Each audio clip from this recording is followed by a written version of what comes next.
Hey, perfect. So, hello everyone, and welcome to the opening lecture for the season. And I'm extremely happy that we have Dr. Economou for this opening lecture. I would like to first introduce the topic, which is very, very timely. It's about AI in healthcare, and as we all know, AI is entering healthcare very rapidly, undertaking a quite wide spectrum of tasks, from kind of more mundane tasks, automating routines, to managing resources, patients, to diagnosis, and even to treatments. And kind of this adoption of AI in general, of AI systems, has basically entered all aspects of our lives, and this is due mostly to recent successes that large machine learning models have had, and these models are trained on massive amounts of data. And while we have seen that these models can be actually even surprisingly successful and efficient, it is important to remember that they are a little bit different from the more standard scientific endeavor that we're familiar with, meaning like a deep and testable understanding of natural phenomena in the world. They're not exactly like that, so they can be wrong. And when AI models are wrong in the medical domain, the consequences can be dire. And for this reason, it is so important that we have Dr. Economou here to talk to us today about the kinds of processes that need to be put in place in order to make sure that we can get the benefits of AI in the medical domain while at the same time controlling the risks. So that's the topic, and I'm so much looking forward to hearing what Dr. Economou has to say. So who is Dr. Economou? Dr. Nicoleta Economou serves as the director, and I will need to get my I don't want to mess up her titles, her many titles. So she is the director of the algorithm-based clinical decision support oversight, and she leads that leads operations and framework design effort for governance, evaluation, and monitoring at Duke University. She leads all the AI health initiatives in connection to evaluation and governance of health AI technologies. She leads the operations of the Coalition of Health AI, and this coalition is an organization working on establishing the guidelines and guardrails for health AI technologies.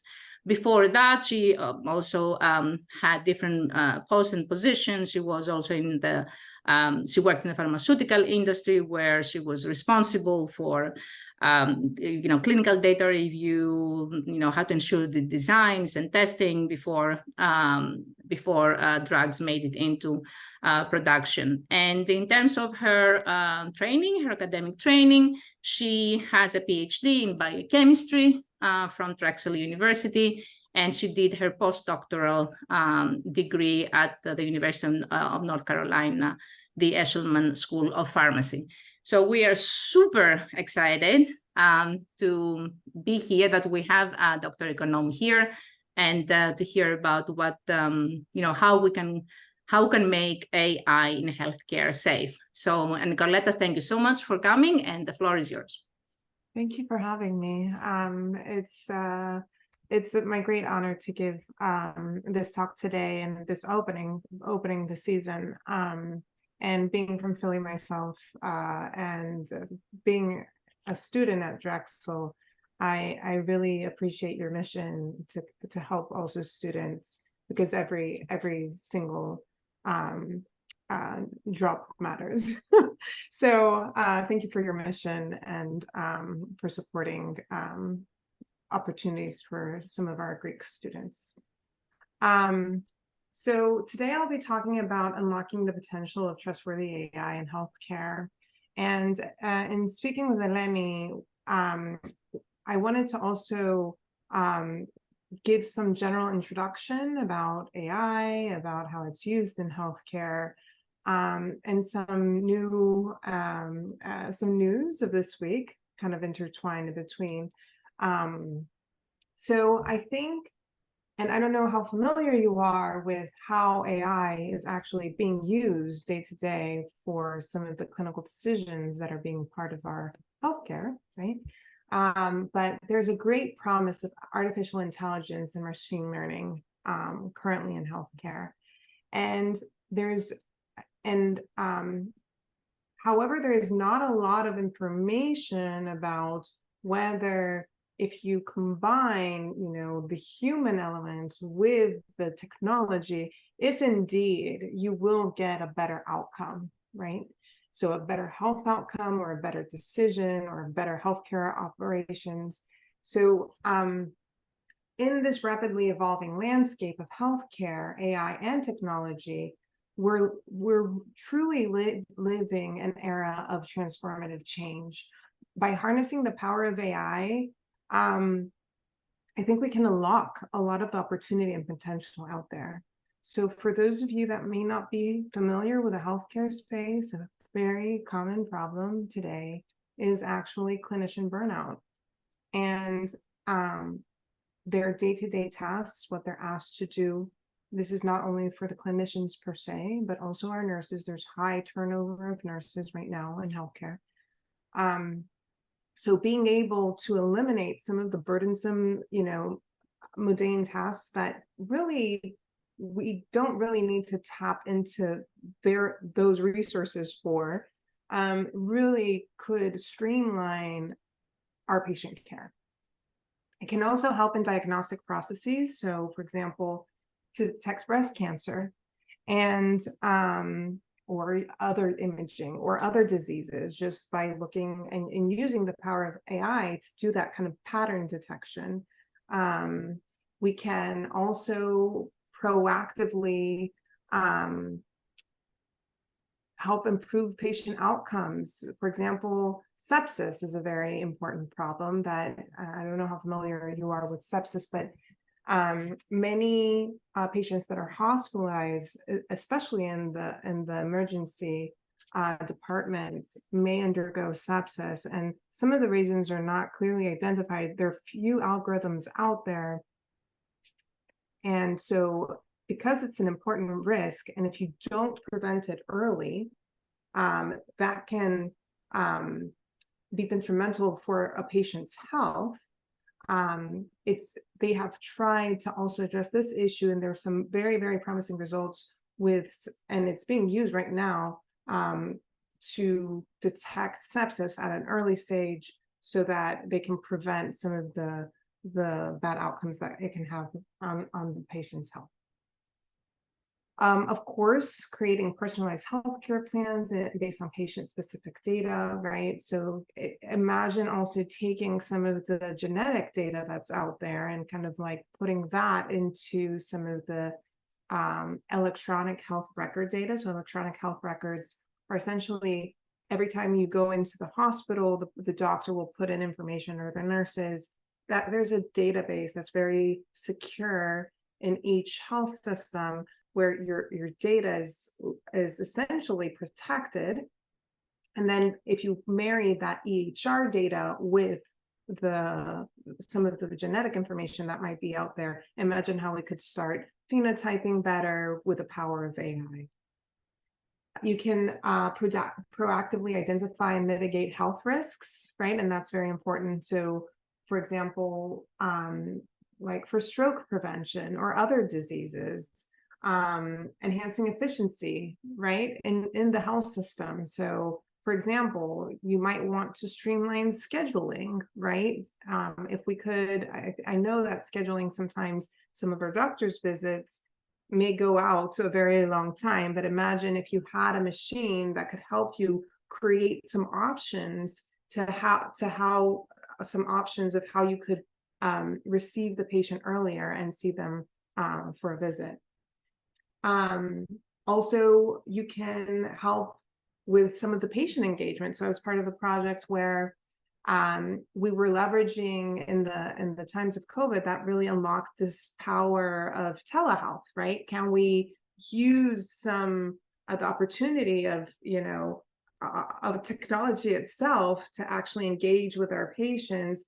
And that's very important because Duke, just like Penn and Drexel, probably are serving populations that live far away from those hospitals. So if it, for specific instances, for example, our project was on rheumatology, you can do some of that triaging offline, right? And you can determine, is it better for the patient to come in person, or can they actually just meet their doctor via Zoom, right? And then contributing to a more effective and cost-efficient healthcare delivery, right? So that is something definitely that health systems are interested in, because if you don't have efficiency, for example, in operating rooms, that each surgery costs money, right? And if you're not maximizing on the time and resources that you have at that moment in time, then that is kind of like draining some of the health system's profit. And it is a true statement to say that health systems are not, performing as well as they were after COVID and all the other incidences hit us these last recent years. So there needs to be a multi-stakeholder approach, right, when we're thinking about AI, especially for healthcare, because each of the projects that at least I've participated in, you have your data scientists, you have your clinician, or whoever can actually explain, right, what the problem is. You should also have some informaticists. You should also have, now, like, it's good to have some experts in like human-centered design, kind of like that, to understand the workflow and what the patient needs are. And so, and that is all to say that it's almost like a matching process, right? You need to find the right algorithm for the right use case, depending on the clinical context. Using algorithms for healthcare is not foreign, right? So clinicians for standard of care are using what we call like clinical consensus or rule-based models. Essentially, clinicians can come up with a algorithm or a score. Let's say for stroke, they might, take into account somebody's cholesterol levels, somebody's blood pressure, and they might say, oh, this is more important than that, right? So it's almost like a linear model like you see on your screen, where you're essentially saying, okay, if I take X, let's say, is the blood pressure, I'll weight it this much. And then if I also combine that with, let's say, a high, medium, low score for for cholesterol, then, I'll weight it depending on importance, I can create this rule-based algorithm or score. And this is fairly commonly used, and I'll share an example in a little bit. But just to say that algorithms are used all the time, right? Now, our minds can do, I think, simple kind of tasks and have a limited capacity of like how much we can process at any given time. If we put together the power of data and the power of technology behind it, imagine if you could unlock the power and you can use that data to predict and help, let's say, predict better outcomes for your patients, or predict, let's say, I was doing something for complex kids, complex care kids. I was working on a project, and we needed to say which ones were high risk or not in order to follow up and see if they needed a social worker, right? So by using this predictive model, then you can essentially improve healthcare itself.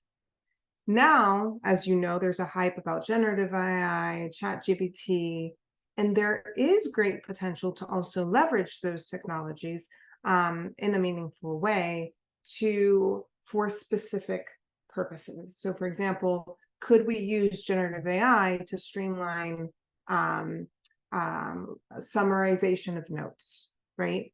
Or to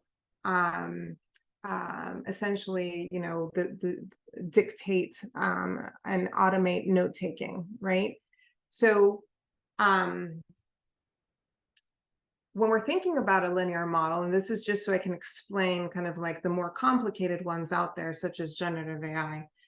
So bear with me for just a second. Let me see if I can get a pointer. This is a linear model that I just described, where you have, a variable like we were talking about, X would be blood pressure, that would give it a certain weight. And then we will have cholesterol levels and we'll give that a certain weight, et cetera, et cetera.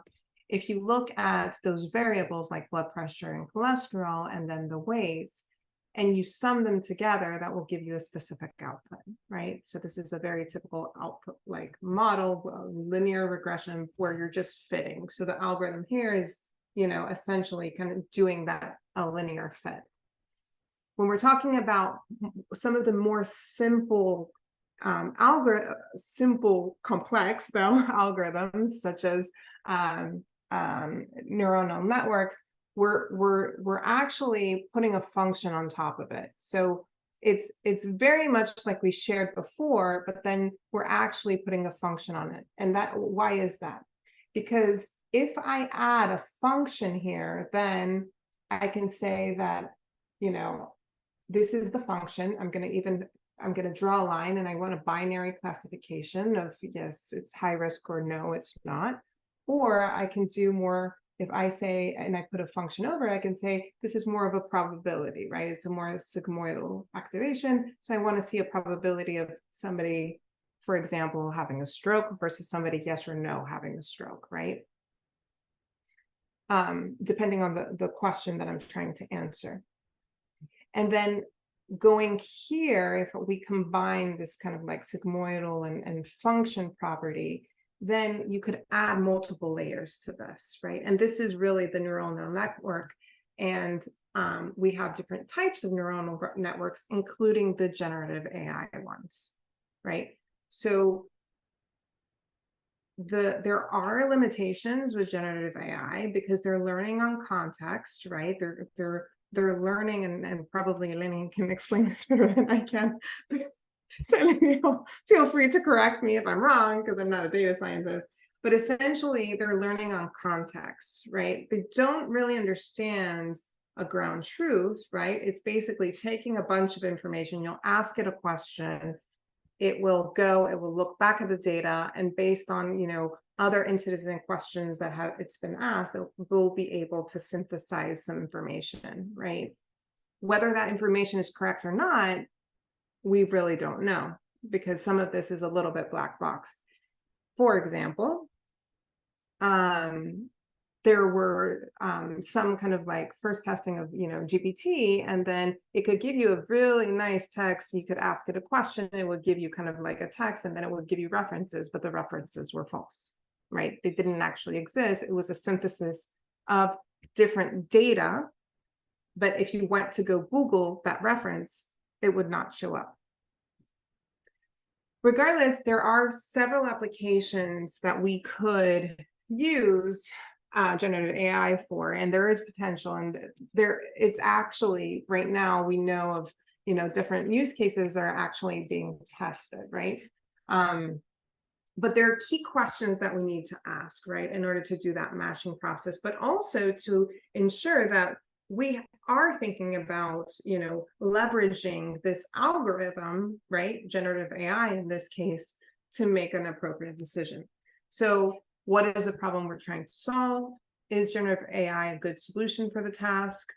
How might automated transcription of audio data affect patient trust in this case, when we're talking about automating clinical notes? What are the root causes of burnout, and are they addressed, right? Because that's typically what we're trying to solve here, right? We're trying to automate clinical notes in order to improve the efficiency in what the doctors are doing. What are the implications of the way the algorithm was trained, right? On what healthcare data sets, for whom is it likely to work well or not? And who's accountable for the note's accuracy, right? Is there a human in the loop? And that definitely can mitigate some of the risks. So Is there adequate time for the review? Sometimes we're talking about, I don't know how often you go to the doctor, but at least I feel like it's a little bit like of a speed dating process. You have like 10 minutes or 20 minutes with your physician, and then they probably need to add notes in there. So it is very important to not only think about that human element being in the loop, but there's also something called automation bias, where the physician or the end user or the scheduler, whoever the end user is, they might not really review some of the information that's presented to them due to the time constraints or other restraints they may have.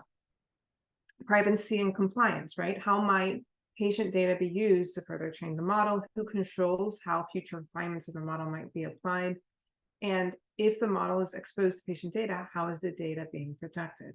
And that is a very big question that we hear consistently from patient advocates about how they perceive their data being sold, and them not having power over the data that they are actually generating, right, indirectly. So we need to be very careful in, how we think about any algorithm, not only generative AI, just to take a step back here, because I know that there's a lot of hype about generative AI, but these are two examples.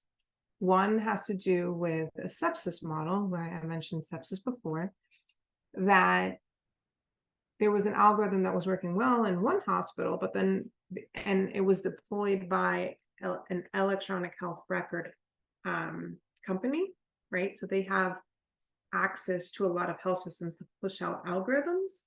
So they pushed it out to one, it worked well. They pushed it out to two, it worked well, but then it didn't really scale in the third and the fourth one, right?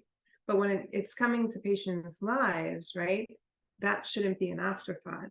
The evaluation needs to actually be part of the process, right, before we actually think about even deploying it and putting it into clinical use.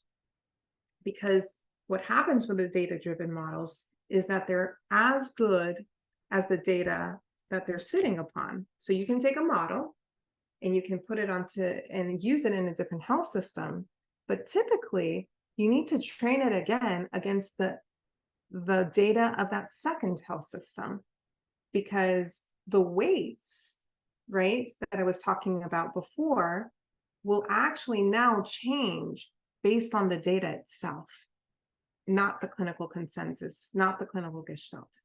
They're actually driven by the underlying data. The other, and this was a very groundbreaking publication from Ziad Obermeyer at Berkeley, was about how they did not select. So this had to do with essentially an algorithm that, and in order to, this algorithm had input variables, and they were using a proxy, which means instead of putting inside, it had to do with which patients should be provided more care, and instead of using the actual data that they needed, they used cost data, basically on how much each patient costs to the health system as a proxy, which is almost like an alternative, right, variable. And then instead of actually helping patients, in the end, they were adding discrepancies and disparities into the population that they were serving.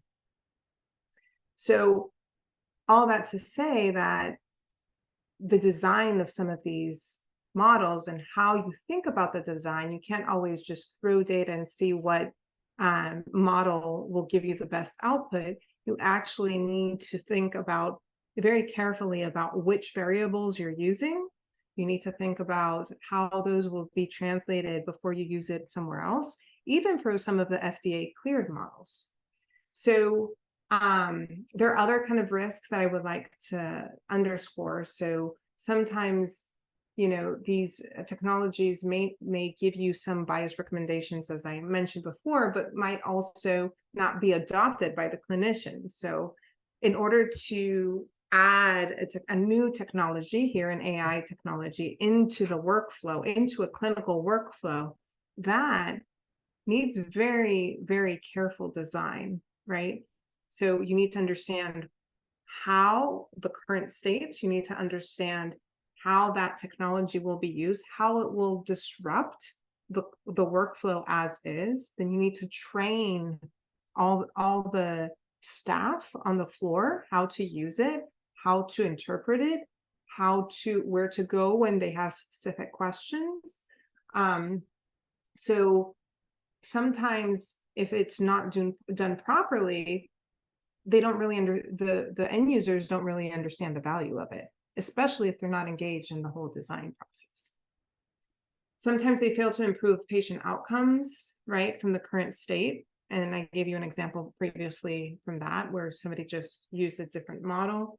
Sometimes they don't, it's very important not to test performance, but show the potential of some of these algorithms, show the potential of these algorithms improving the outcomes even before they're used in the clinic. And in some instances, you can't do that, but in most instances, you can, right? And you can do that, and you can do that and not only look at some of the data science metrics, but also if you have your end user, your clinician in the loop, they'll be able to help the data scientists and the rest of the team understand meaningfully what results they're getting and why. You might have technical malfunctions, so you need to make sure that you have continuity, right? Because sometimes some of these technical malfunctions, you need to have accountability, who to go to if this happens, have a backup plan, right? So if a technology is giving you error or it's drifting, so this is very common with AI machine learning models, that as they continue to read information off of the data, the populations might shift. A good example is COVID, where that changed drastically how patients were interacting with the health system, what healthcare conditions they had, and so that definitely could contribute to some of the drift of the model. So making sure that they're working properly is a very important piece of this. And then it may be violating government regulation. So sometimes there are clinicians or data scientists or people involved in kind of like this development process that's very exciting, but they may not be aware of some of the policies, regulations out there, right? Or the clinician might not understand what that means, or what those policies or mean for them, right? That they have responsibilities as far as testing, right? As far as safety. So there are many kind of risks out there. And so definitely the regulatory landscape is something that's changing and it's evolving. It's evolved for the last few years now. There are more and more guidance coming. In September 2022, we had the final guidance from the FDA of what is considered software as a medical device for clinical decision support. This is a very important document that not everybody is aware of, not every individual project team. And so we need to make sure that we raise awareness about some of these regulations, especially in this landscape. As I mentioned before, by default, also understanding that this is a multidisciplinary, interdisciplinary collaboration amongst multiple stakeholders that might not be speaking the same language, right? So what performance means to a data scientist versus, which is basically a AUC, like it's a performance measure of the model, versus what a performance means for a clinician might be two very different terms, right? And that's why it's very important to bring education and training, not only in health systems themselves, but also overall in the community. And that is also important in order to increase the credibility of these tools and the acceptance of these tools, right? To understand if something is being used, why it may be being used. We need to also make sure that there are ethical concerns that might need to be on privacy or bias issues. So mitigate fairness, bias is a true problem. And we've seen this also in our health system. Kind of like, why would you include social demographic variables in a specific model that has to do with patient follow-up, for example? Sometimes you need to be very cognizant of, what information you're feeding into the model, because there's a whole kind of, you might be introducing bias subconsciously or sometimes unintentionally into the algorithm that you're producing. There's a lack of standards, though. Everybody is coming up with frameworks. Everybody has their own way on doing things. And this is more recent, right, about responsible AI, but there is not a common standard right now.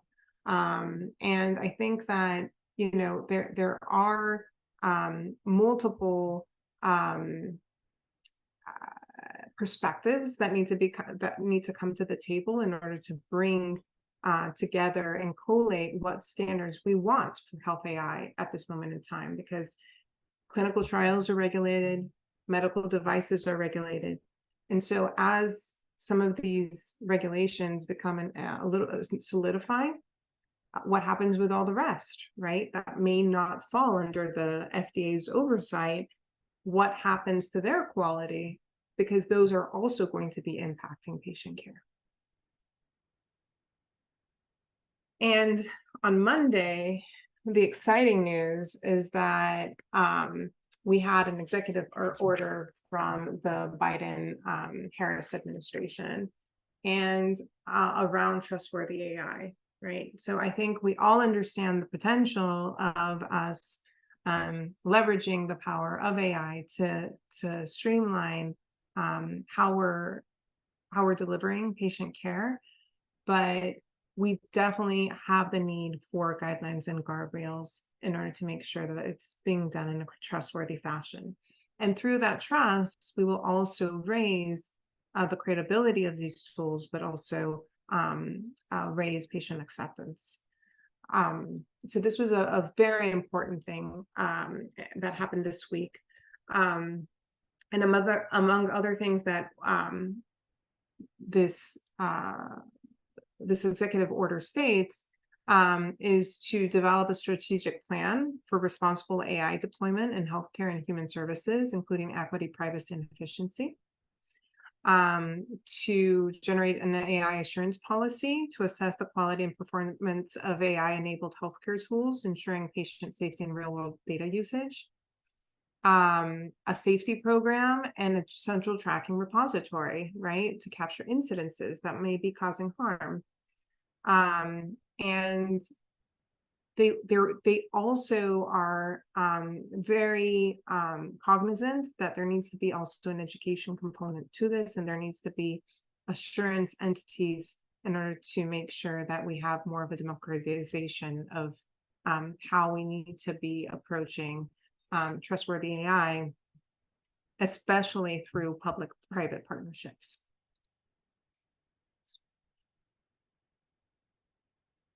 So, Nicoleta yes. or George, hi.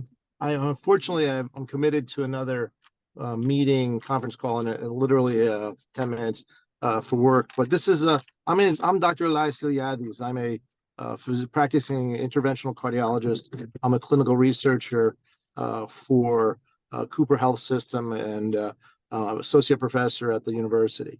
I wanted to make one comment with respect to the recent order, the executive order that was signed, and AI in general, if I could, and then ask you a question. Would that be okay, George, at this time?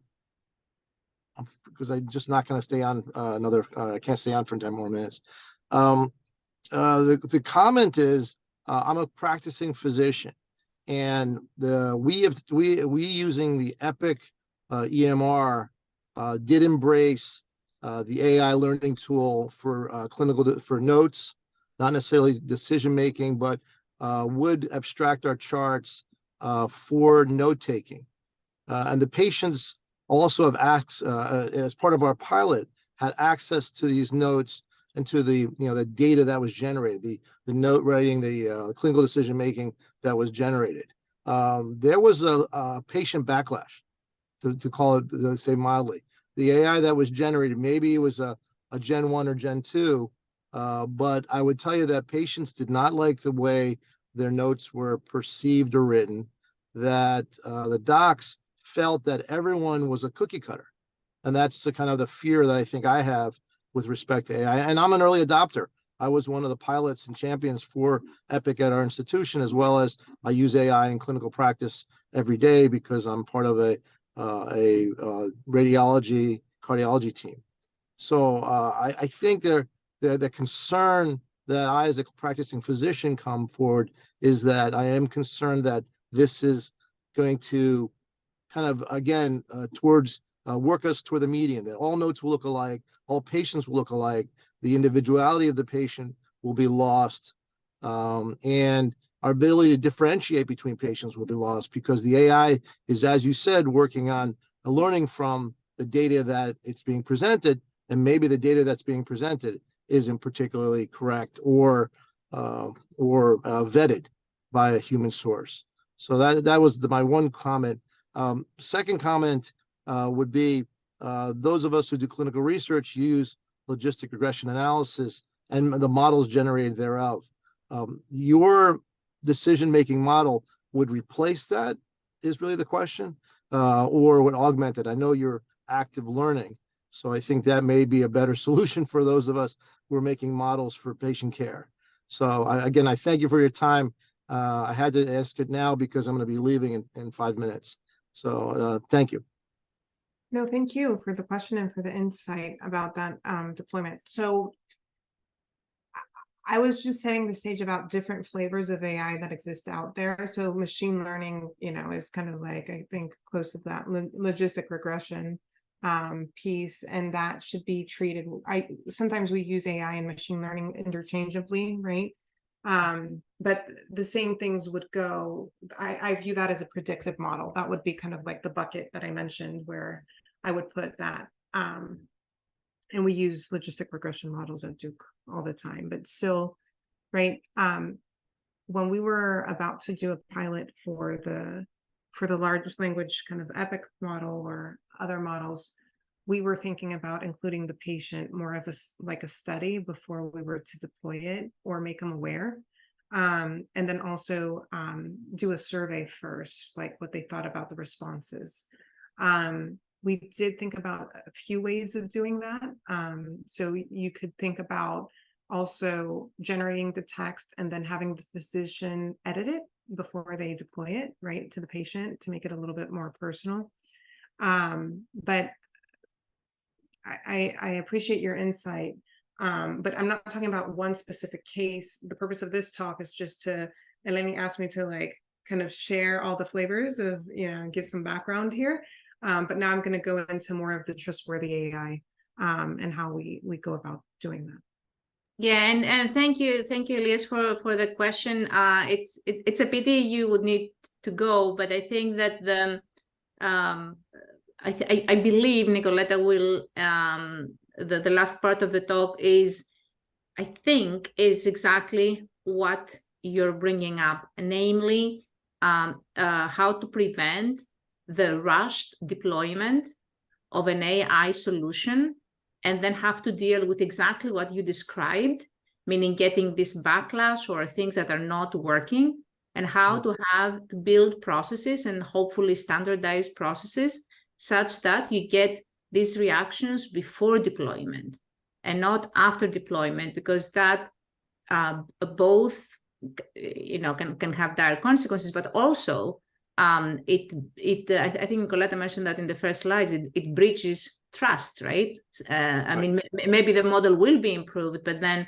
the trust will have already been breached. So I don't know how much longer you can stay, but I think that the last part of the talk, Nicoleta, is exactly into what kind of processes can be put in place such that we don't rush into deployment and then get the backlash and then go back to the drawing board.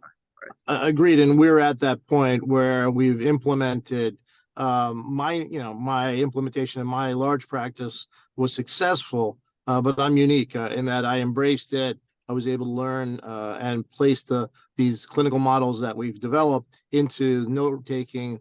But the patients still complain, especially my other partners who have larger practices, that we don't feel individual. This was not the way they believe they should be portrayed in the medical record. So I think it's learning. I think I'm looking forward to it. It is a tool to make us more efficient. I would agree with that. And the machine learning is here. I use it every day. I could show you examples on my phone on how we risk adjust patients, look at their data that's been screened by AI every day. So thank you, Nicoleta, for your talk, by the way. I think this is the wave of the future, as they say. Nice espera. Thank you. So I'm going to talk about two things. One about how we do it at Duke, and then about how we're essentially putting those guidelines and guardrails in place for health AI in the nation.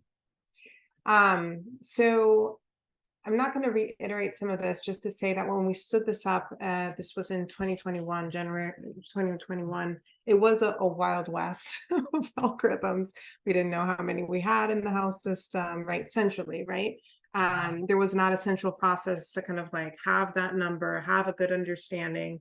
There are different types of models. So we heard from Dr. Iliadis about the EHR-based models that are just deployed easily from the electronic health records system.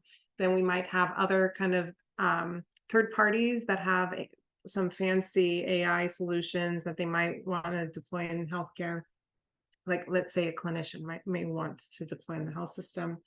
Then we have some of our internal data scientists. We might have different data scientists sitting in innovation groups in different departments, in different service units, you name it. So in different kind of, so definitely a large, complicated landscape of where those models may sit, how they may be deployed, how they're actually being developed, right? And not a standard way, definitely, on how they're being tested and how they're actually being operationalized. So due to that Wild West, and because then we did not have the final guidance from the FDA, but we just wanted to make sure that what we're doing for our patients is of high quality, and we're putting our patient first. The Dean of the School of Medicine and the then Duke Health Chancellor instructed our leadership to form an oversight framework. And so out of our primary focus on patient safety and high quality care, our mission is to guide algorithm-based clinical decision support tools through the life cycle of these tools by providing governance, evaluation, and monitoring. So the first thing that we did, and this was before 2021, and this was in 2020, shortly after I joined Duke with Michael Pincina and a few others, we sat down and we redesigned what the life cycle would look like. So inspired from the medical device regulatory industry and the best practices of software development, we came up with these 4 distinct phases. And we said, okay, this is the iterative process of a model that's being developed. And then, once you have your final model you're happy with, that's supposed to meet an intended purpose, right? And is usually done on what we call retrospective data. So it's more of static data. It's not the data that's kind of like plugged into the EHR system that we mentioned before. Then we go into this silent evaluation phase. So where we plug it against that EHR system, the final data source that will be used when the algorithm is in the clinic, when the AI technology is in the clinic. And then that is the time that we need to make sure that the interface is designed, We need to, because the fundamental differentiator here is everybody was thinking about the AI lifecycle just as a model, whereas we were starting to think of the AI as software or as a package, because always the model will be presented within an interface. So then it needs to follow those best practices that we mentioned before. And then after it's designed, finalized, then you have somebody that will be doing that end user testing. You typically should be engaging with patients, with stakeholders from the very early process, right? For that human-centered design. And especially the end users, you need to have a champion that is giving you those design requirements and responsible for the testing.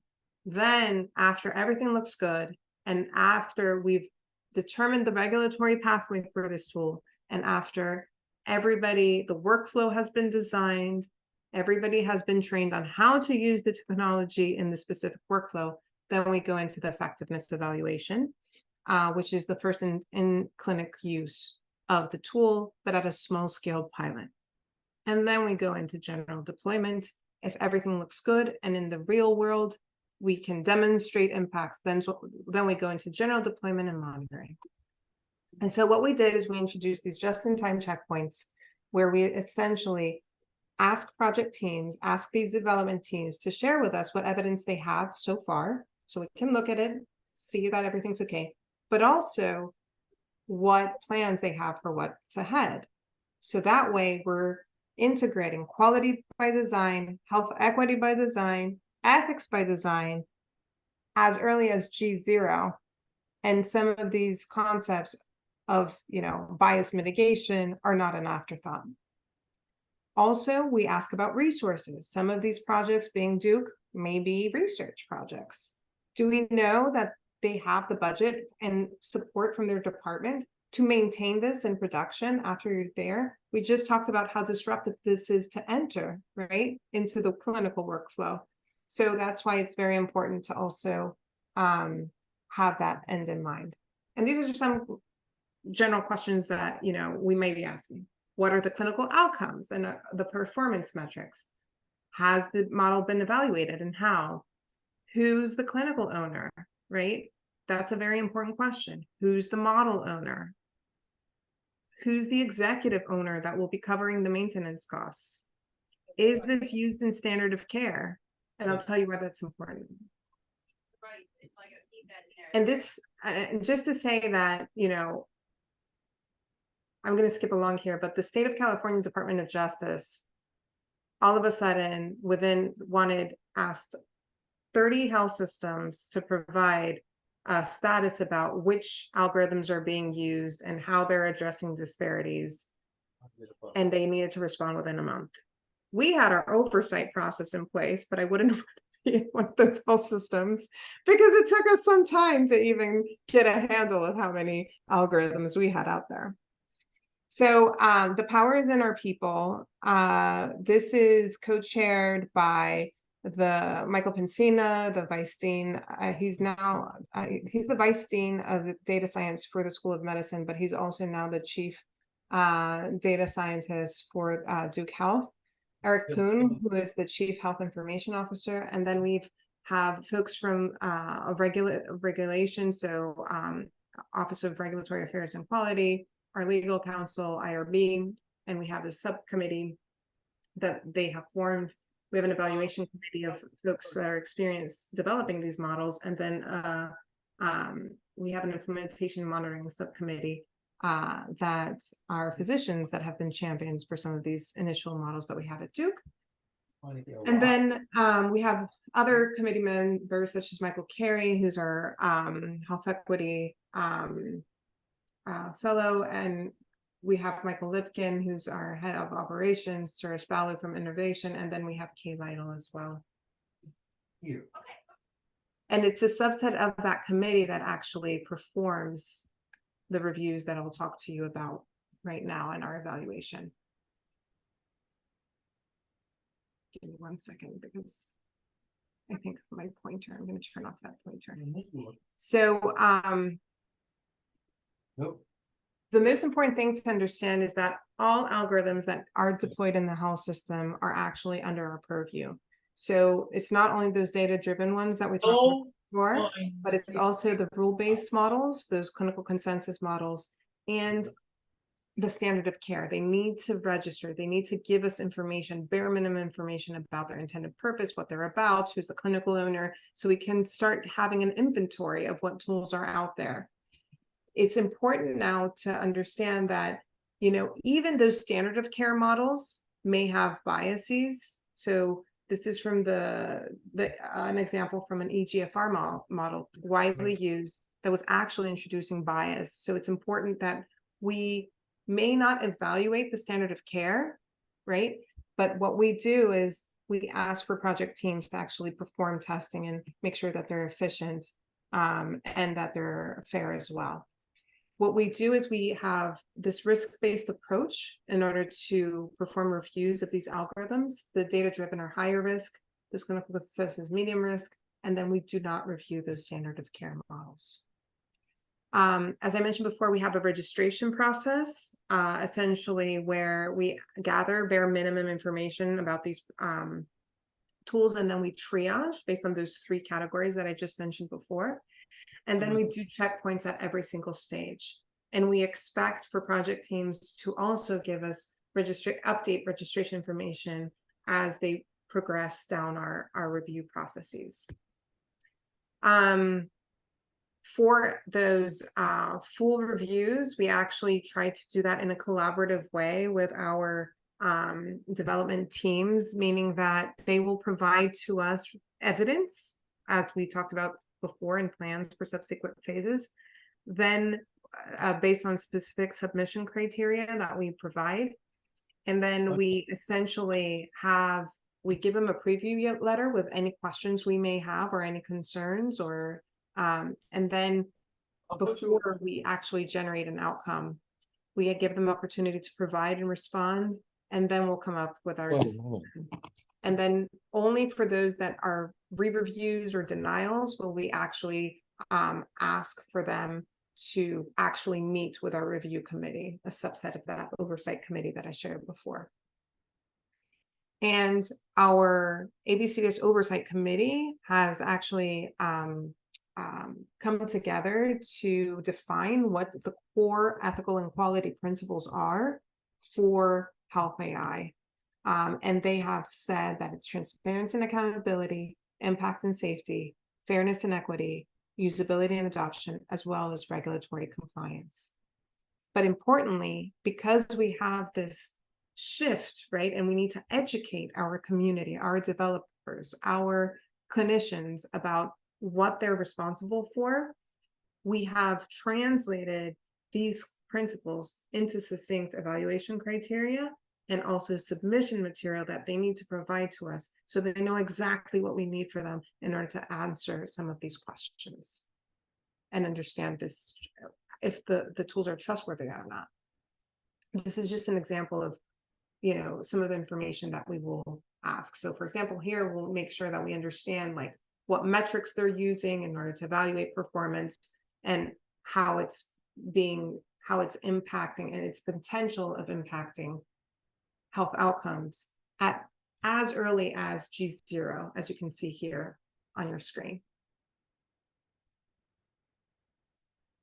So we've also put together a framework for mitigating bias, again, in the same spirit of educating while raising the bar for quality and ethics in this space.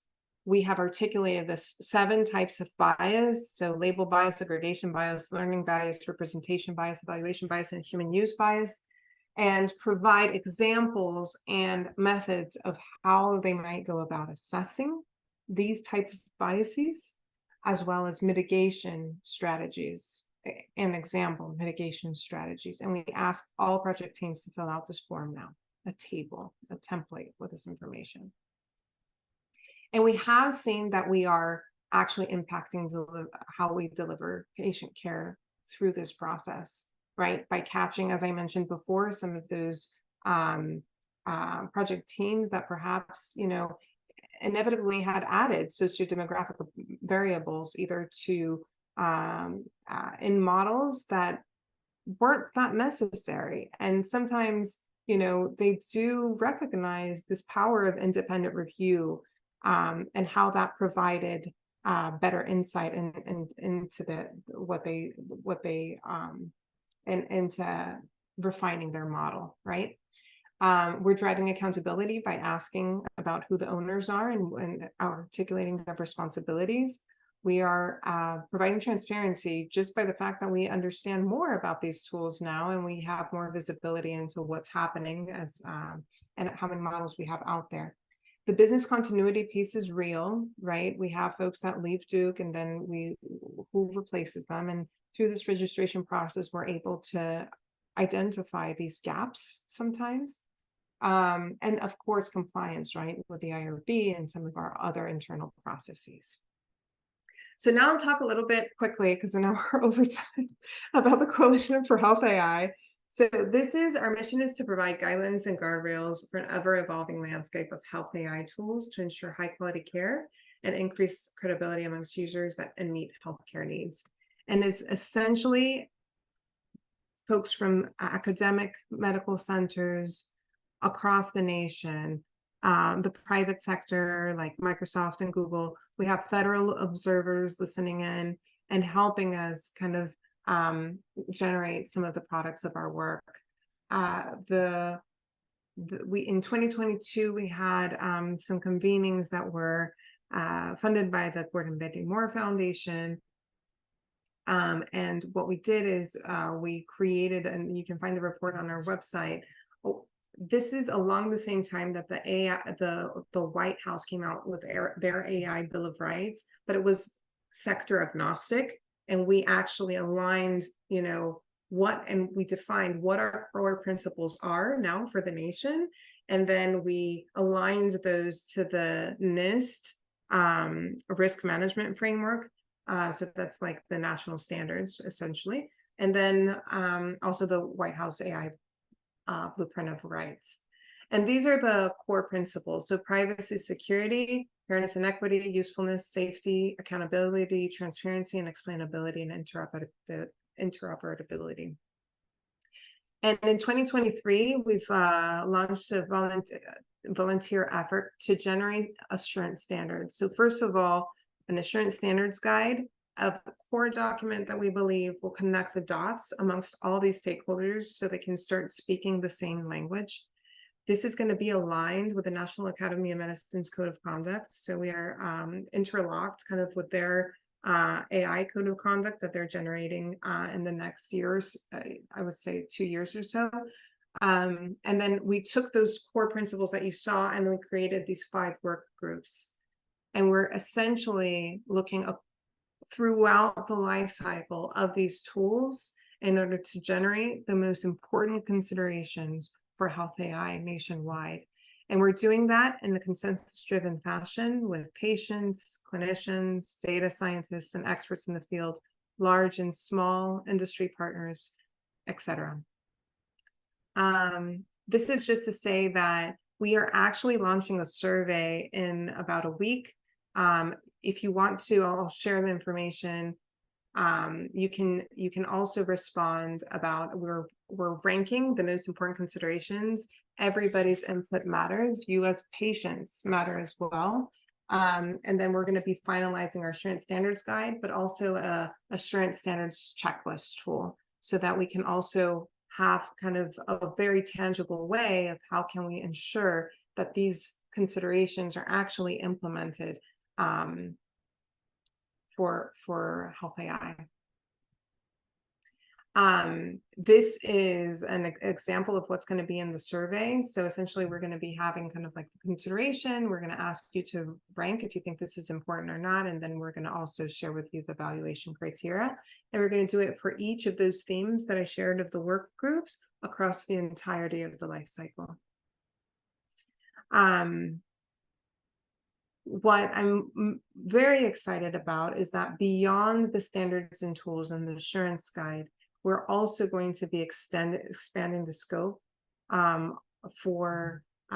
include also some of the I believe some of the drug development processes and some of the payer type of algorithms, we also are going to be going one level deeper and creating a technical implementation guide, something tangible for folks to understand the technical infrastructure they need to have in place, what measures were used for specific use cases, etc.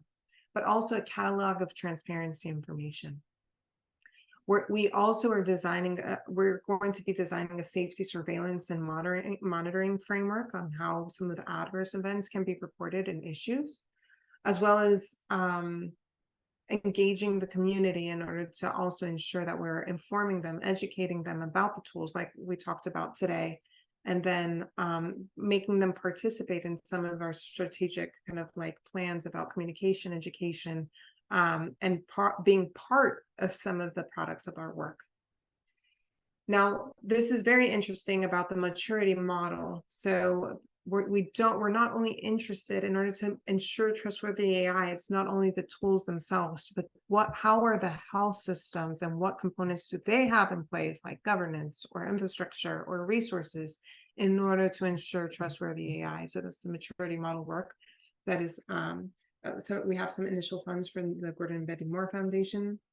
And then there's the notion of democratizing the implementation of some of these assurance standards with the network of assurance labs, with a network of assurance labs that will be certified by CHI.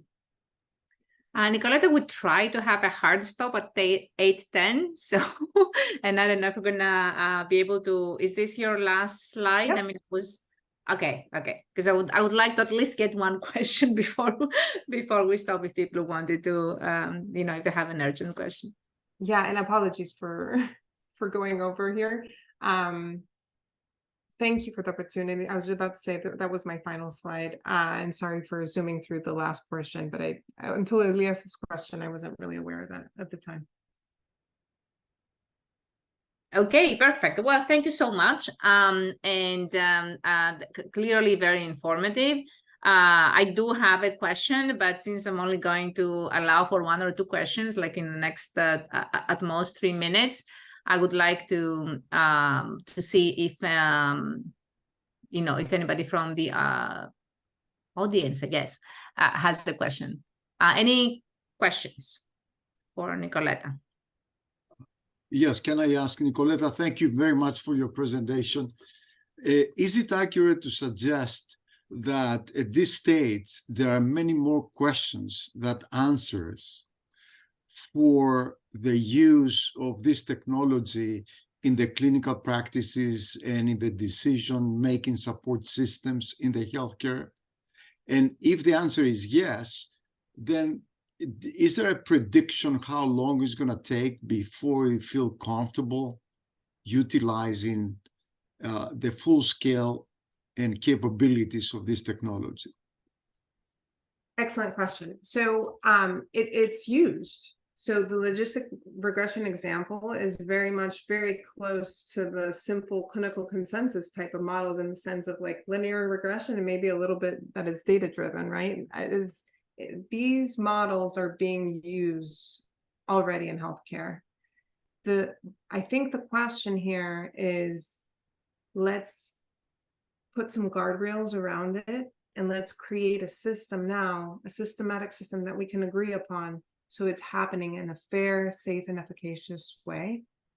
And then that, just like with drugs, I don't know if you're familiar, but fail fast and fail early, right? If you are testing it before it's in clinical use and you're doing it in the right fashion, it's better to fail early before you start putting it in front of patients when possible, right? And failing and having worsen outcomes rather than better outcomes. Does that answer your question? Yes, yeah, thank you. Excellent question. I have a related question. So is AI in healthcare trustworthy now?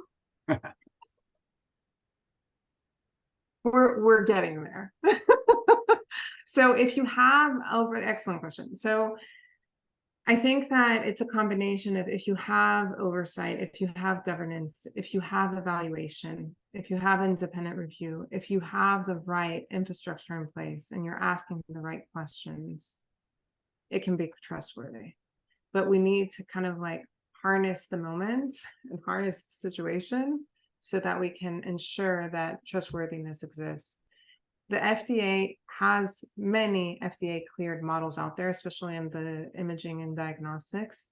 But there's definitely more to be done in this space. Okay, well, I would like to thank you, Nicoleta. It's in the academic, I mean, I'm pretty sure that people in all other sectors, not in the academic world or in the business world before the big AI models, had all these processes in place. It is stunning for me that that we needed to have this talk that you presented, right? I mean, how come it was not obvious in the first place? I'm pretty sure that people that have worked with software development over the past decades will say, yeah, duh. I mean, of course, right? So it's interesting that somehow more recent AI developments somehow managed to skip that step altogether, right? And we see AI becoming completely untested products, and it's, as I said, for me it's very interesting that you know how come, you know, that was not there in the first place. But definitely, speaking for myself, I'm so glad that this work is actually started being done. It seems like reinventing the wheel, having quality controls for anything that will end up in people's hands. But there you have it. You know, it has happened. It has gone completely untested and unmonitored in people's hands. And you know, trying to get these standards, I think it is quite amazing. I know it's going to be a challenge. It's always challenging how to create standards that will be widely adopted to create trust. But you have started this work, and this is very important.